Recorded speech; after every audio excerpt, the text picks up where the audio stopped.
OET റീഡിങ്ങിൽ പലപ്പോഴും സ്റ്റുഡൻസിന് അവർ വേണ്ട സ്കോർ കിട്ടാത്തതിൻ്റെ ഒരു മെയിൻ കാരണം എന്ന് പറഞ്ഞാൽ അവരുടെ റീഡിംഗ് സ്പീഡ് പ്രോപ്പർലി മാനേജ് ചെയ്തുകൊണ്ട്, especially part A. So that's what I'm going to discuss today. I'm going to teach you some effective strategy that you have to follow while you're practicing your reading part A. So always start reading from the question.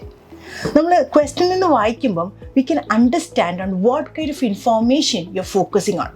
So question വായിക്കുമ്പം please make sure to underline your keywords. So എന്താണ് keywords? ക്വസ്റ്റ്യനിലുള്ള important words ആണ് keywords. Take an example. Okay, which treatment is recommended for patients with severe dehydration? ഈ ഒരു ക്വസ്റ്റ്യനിൽ ട്രീറ്റ്മെൻറ്റും severe ഡീഹൈഡ്രേഷനും ആണ് keywords. Secondly, skim and understand the main idea in each text.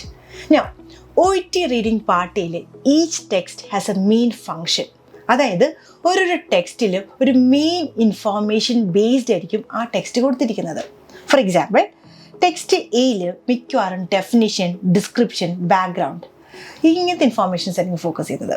Text ബിയിൽ causes ആവാം, incidents ആവാം.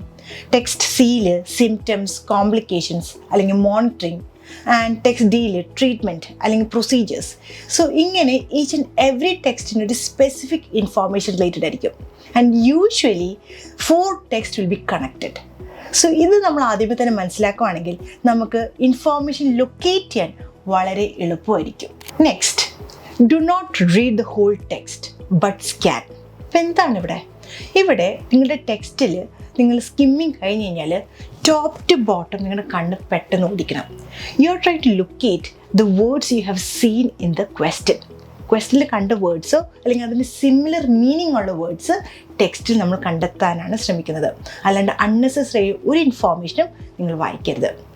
Once നിങ്ങൾ ആ ഒരു ഏരിയ, ആ ഒരു സോൺ നിങ്ങൾ കണ്ടെത്തിയതിന് ശേഷം മാത്രമേ നിങ്ങൾ ഫുൾ സെൻറ്റൻസ് വായിക്കാൻ പാടുള്ളൂ. Or else you will waste your time.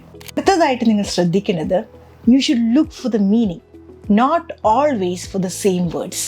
കാരണം യൂഷ്വലി അവർ സിനോണിംസ് അല്ലെങ്കിൽ പാരഫ്രേസിംഗ് ആണ് യൂസ് ചെയ്യാറുള്ളത്. ക്വസ്റ്റ്യനുള്ള സെയിം വേർഡ്സ് എപ്പോഴും വരാനുള്ള സാധ്യത കുറവാണ്. അപ്പോൾ നമ്മൾ ആൻസർ ചെയ്യുമ്പം ചില സമയത്ത് ചില ക്വസ്റ്റ്യൻസിൻ്റെ ആൻസർ നമുക്ക് ലൊക്കേറ്റ് ചെയ്യാനേ പറ്റില്ല, അല്ലേ? അപ്പോൾ ആ സമയത്ത് പിള്ളേർ ചെയ്യുന്നൊരു പ്രധാനപ്പെട്ട മിസ്റ്റേക്കാണ് they keep on reading the same passage over and over again, which is very wrong. നമ്മൾ മനസ്സിലാക്കണം, നമുക്ക് 20 ക്വസ്റ്റ്യൻസ് 15 മിനിറ്റ്സിനുള്ളിൽ തീർക്കണം. അതായത് ഓൺ ആവറേജ് ഒരു ക്വസ്റ്റ്യന് അബൌട്ട് 45 സെക്കൻഡ്സേ ഉള്ളൂ. അപ്പോൾ if you keep on reading this passage we will lose track. Instead skip that question, move on and return. അതായത് ആ ക്വസ്റ്റ്യൻ തൽക്കാലത്തേക്ക് നിങ്ങൾ മാറ്റി വയ്ക്കാം, അടുത്ത ക്വസ്റ്റ്യൻസ് ചെയ്യുക and then come back. Finally, practice. This is a very important step. കാരണം consistent practice ഇല്ലാണ്ട് we cannot understand our progress.